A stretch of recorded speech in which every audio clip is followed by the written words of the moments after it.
Tonight, a dangerous weather weekend for millions.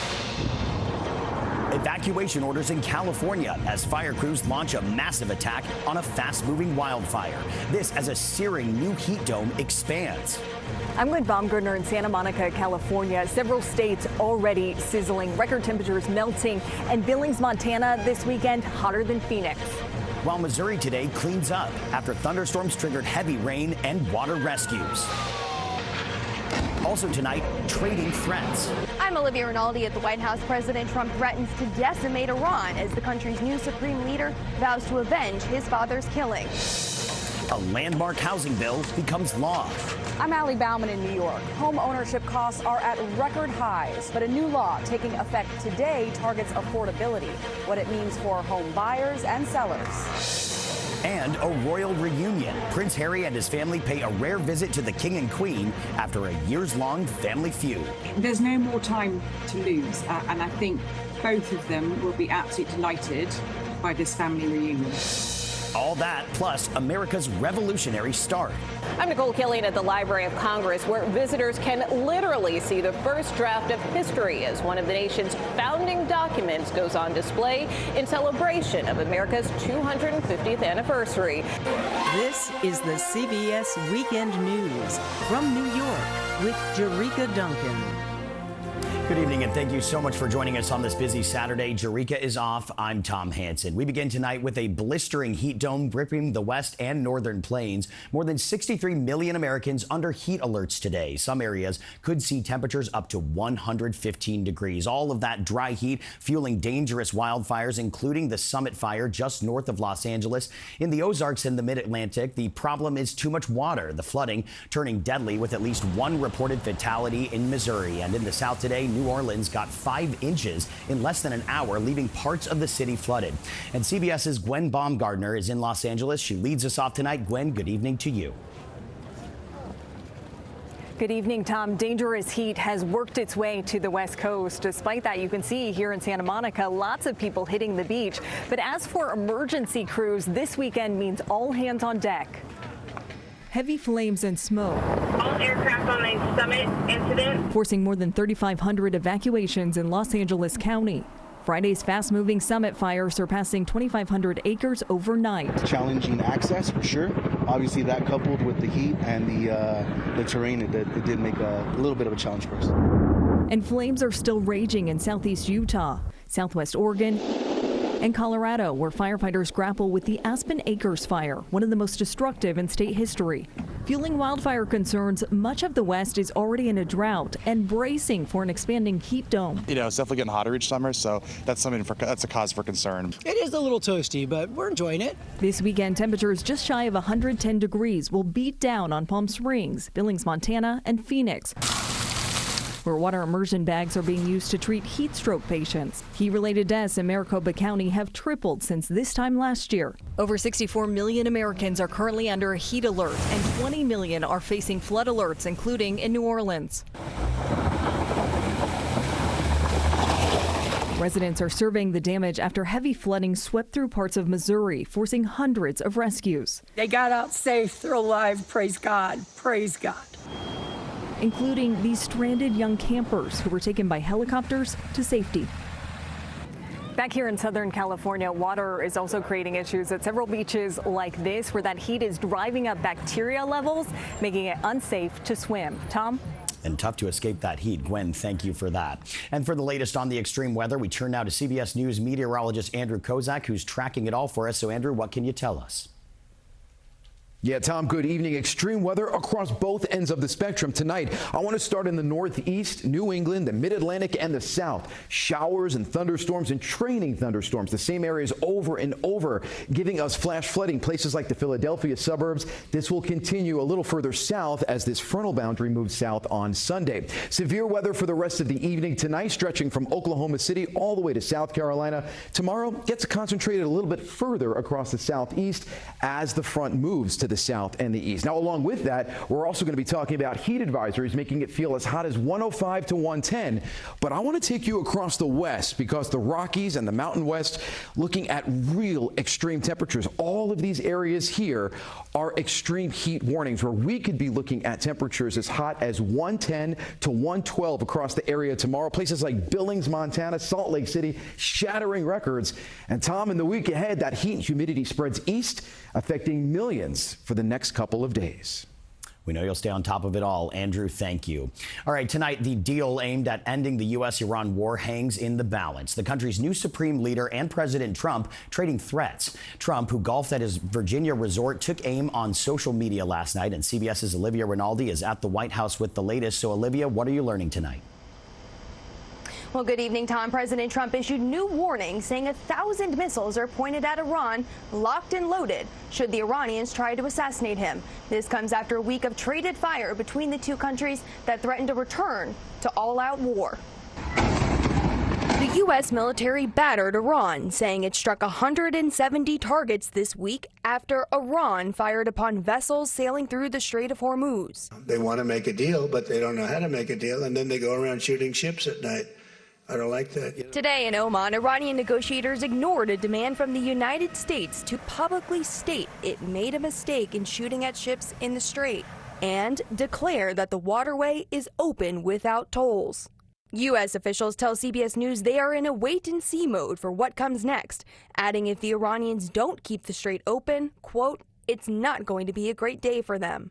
The president has said to them very simply, the Strait of Hormuz is going to be open. Today, Iran Supreme Leader Moshtaba Khamenei issued his first statement since the funeral of his father. He pledged revenge, saying, quote, this vengeance is what our nation is demanding, and this must definitely be done.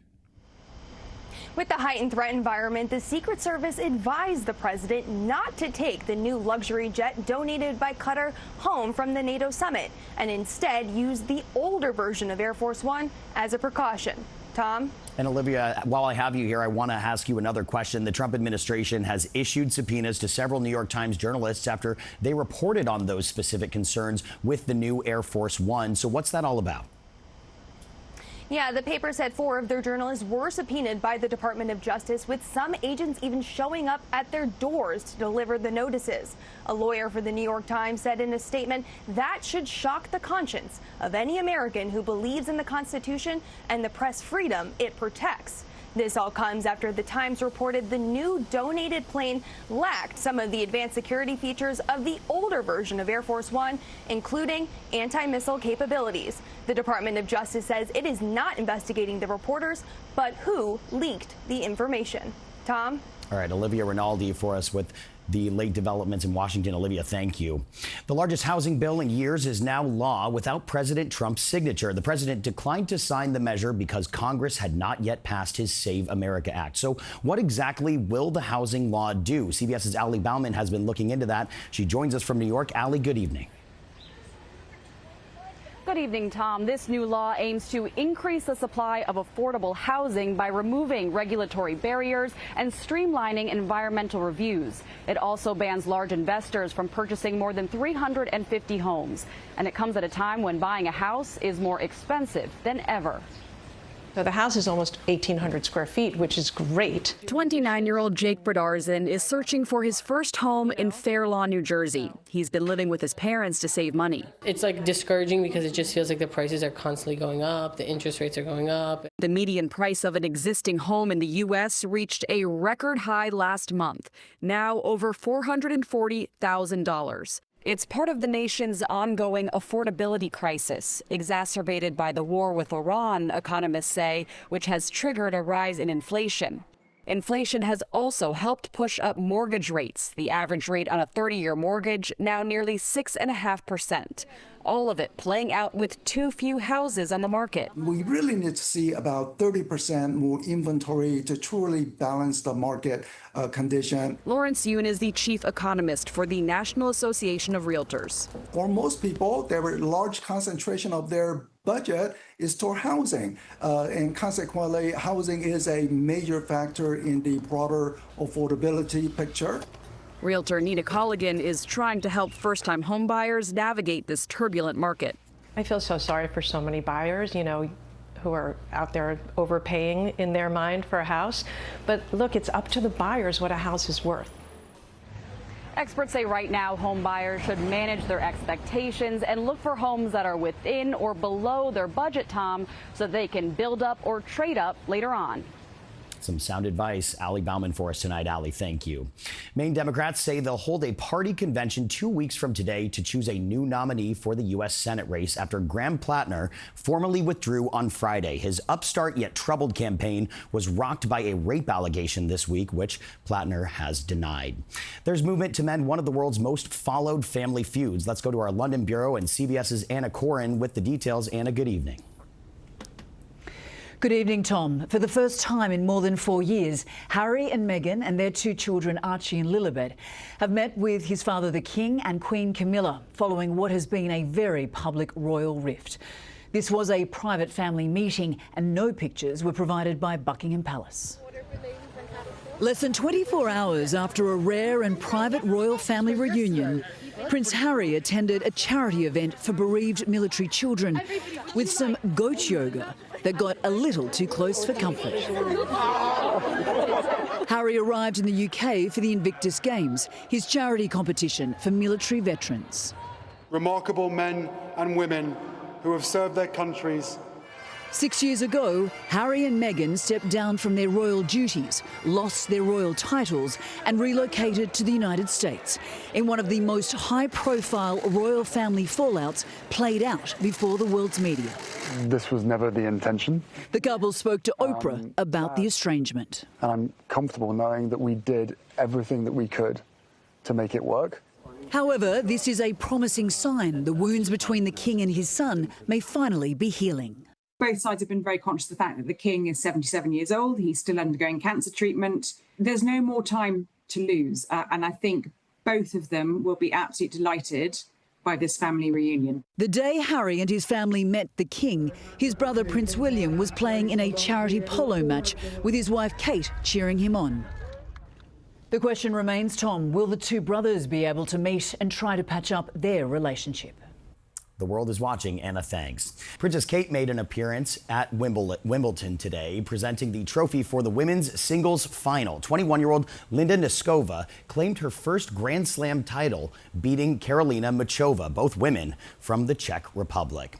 Now turning to the World Cup, England beat Norway in overtime to advance to the semifinals. There is now one more semifinal slot that will either be Argentina or Switzerland. Those teams play later tonight. Spain and France will face off in their semifinal game on Tuesday. All right, straight ahead on the CBS Weekend News, how Instagram's parent company admits it, quote, missed the mark with a new artificial intelligence feature. But first, this story. I'm Mark Strassman in Wrightstown, New Jersey. This state is collecting and destroying 150,000 gallons of firefighting foam. We'll tell you why next on the CBS Weekend News.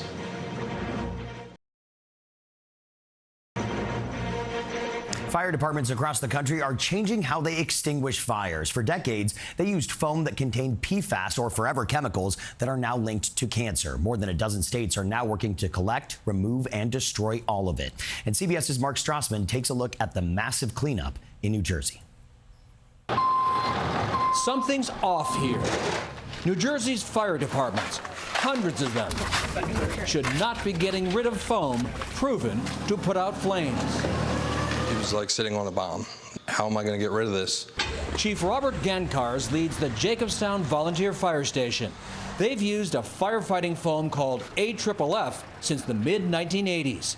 Gankars eagerly got rid of all of it, 580 gallons. And who would have thought that it would be the foam and the gear that could be a threat? The very tools I am using can cause health problems. They can kill you. AFFF is also laced with PFAS, toxic so-called forever chemicals. Studies link AFFF exposure to higher cancer rates among firefighters. New Jersey's collected more than 150,000 gallons from fire stations, all of it trucked to the Ohio company Revive Environmental for PFAS destruction. We process it directly through our supercritical water reactors, and what comes out of those reactors is clean water. But for decades, firefighters' protective equipment also contained PFAS. You know, it was in the gear and everything. It had that every time you put it on and went to a call. Thousands of times over the 50 years. Oh, big boy. Boots Gankars, Robert Gankars' 76-year-old father, fought fires all his adult life. In 2024, doctors told him he had colon cancer. Cancer can be a scary word. I'm going to beat this. They ain't shoveling dirt in my face yet. This is soy foam. Robert Gankar showed us his department's new foam, free of PFAS. It's made with soybeans. We may have to use a little more of this product, but it'll still put the fire out. Gankar's has been blood tested. This still has the PFAS in the... His results showed PFAS levels higher than the average American's. How worried are you about cancer for yourself? It's definitely a scary thing to think about. That's why New Jersey is spending millions to destroy this threat. It's one thing to put out a fire. It's another to put out a cancer. Mark Strassman, CBS News, Burlington County, New Jersey. And we are wishing him a speedy recovery, Mark. Thank you for that. Still ahead on the CBS Weekend News, the way is finally clear to open a new bridge between the U.S. and Canada. We'll explain.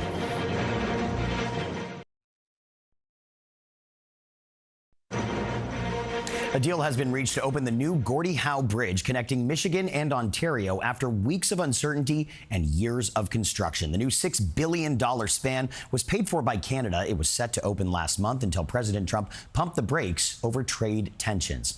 All right, turning now to an about face from Meta. The company has abruptly taken down a new feature that allowed people to use its artificial intelligence tool to make fake images from public Instagram profiles, but the feature quickly sparked backlash, much of it posted on Instagram due to privacy concerns. Meta admits it, quote, missed the mark.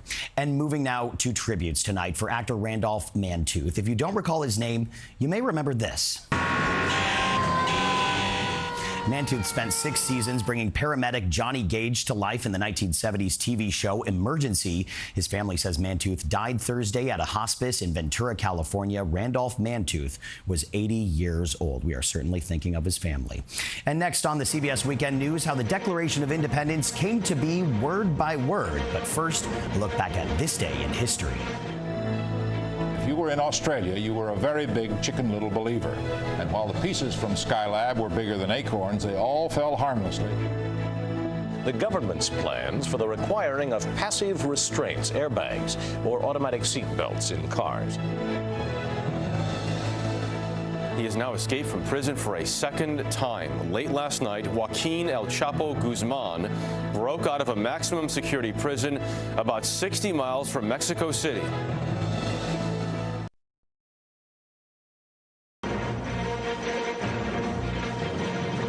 And finally here tonight, we end with a look at the Declaration of Independence, a revolutionary document that changed the world. In tonight's Weekend Journal, CBS's Nicole Killian shows how carefully the founders chose their words and the handwriting that shaped a nation.